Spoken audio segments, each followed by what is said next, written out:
Kaya pa bak po o hindi po sopan nyo ko pong pisalita larang bote nga kalakal tamong yaningal to ngay ni kini pong junk shop ning Canada o rin po limala pong plastic layon tapo magkano la po rin pumila tamo po kining junk shop ning Canada o yan po tara po silipan tayo po kilop nung nanya po kilop bangakit tayo po. So yan po yung pangla guguyod ng stroller, ng trolley. Lain tayo po kilubayan po. Pumila tayo po.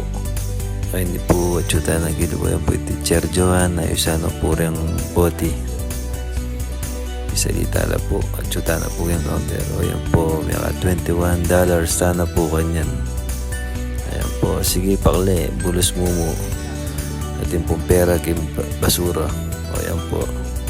Pila tala po, pabilang tala, makamagano tamo. Labenta po. Kini po pisalita larang kalakal. Ayan po. Kaso po bawal po ing ating toyo. Ayan po, toyo. Bawal na po. Hindi po atsyuta na po kini. Kulang tano po rin pera. Ayan po, tap tayo po. Labenta tayo po. Ita na po ma'am.